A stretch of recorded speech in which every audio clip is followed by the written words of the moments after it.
ये सारी चीजें हम आपको यूं ही नहीं दिखा रहे हैं। दरअसल कभी हमारी देसी थाली में चना था, जौ बाजरा था, दालें थी, मोटा अनाज था।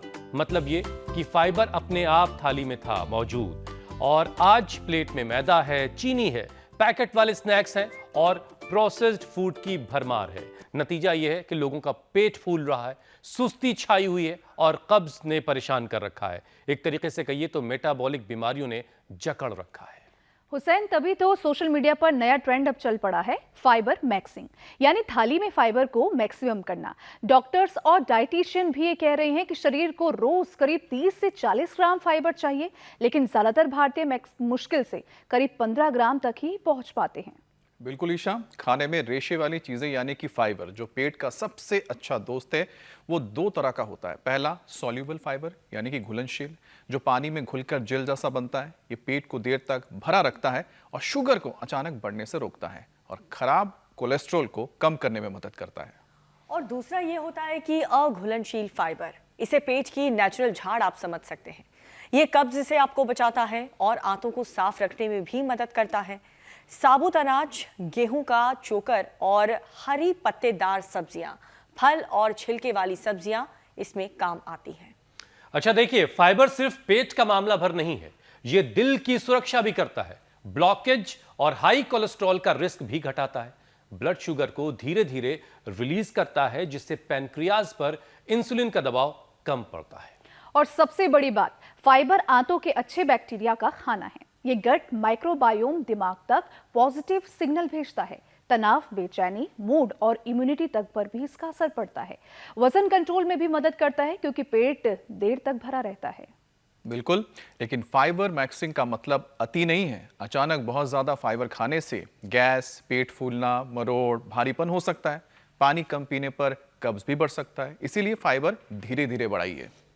तो मतलब ये हुआ कि थाली में रेशा बढ़ाइए, लेकिन बहुत समझदारी के साथ, क्योंकि सही फाइबर पेट से दिल तक, शुगर से वजन तक और गट से ब्रेन तक पूरे शरीर की सेहत का एक तरीके से पावर हाउस है।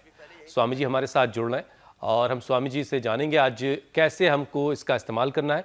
स्वामी जी प्रणाम, बहुत बहुत स्वागत है आपका। प्रणाम स्वामी जी।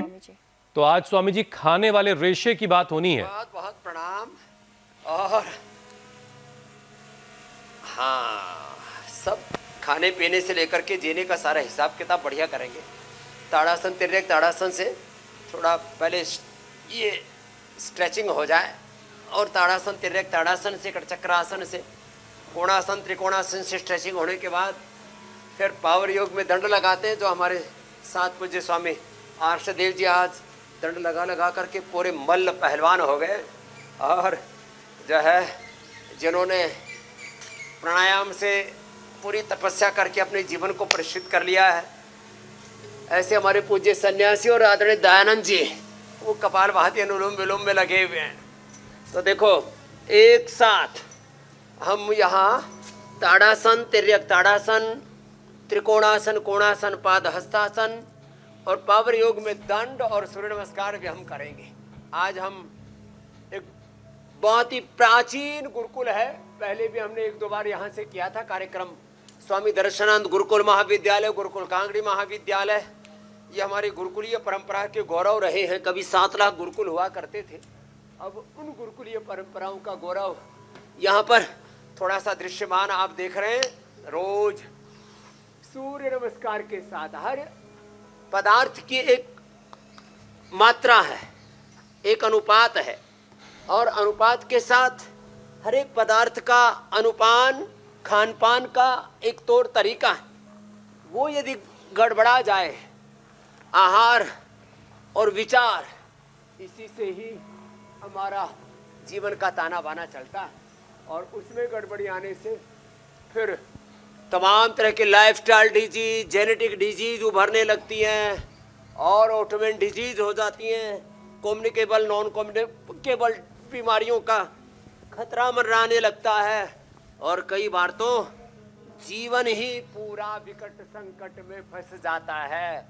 तो हम सबका जीवन बचाते रहेंगे, योग करते कराते रहेंगे और सबको रोग मुक्त दोष और जो चीज दुख लोग सब स्वामी जी प्रकार की भूलते जा रहे हैं दरिद्रताओं उनकी से याद भी दिलाते मुक्त और रहेंगे। दिव्यताओं से युक्त बनाते रहेंगे। वो सारी बातें जो सेहत का खजाना थी, जिनसे लोगों की सेहत ठीक रहती थी, वो सारी बातें भी लोगों को याद दिलाते रहेंगे।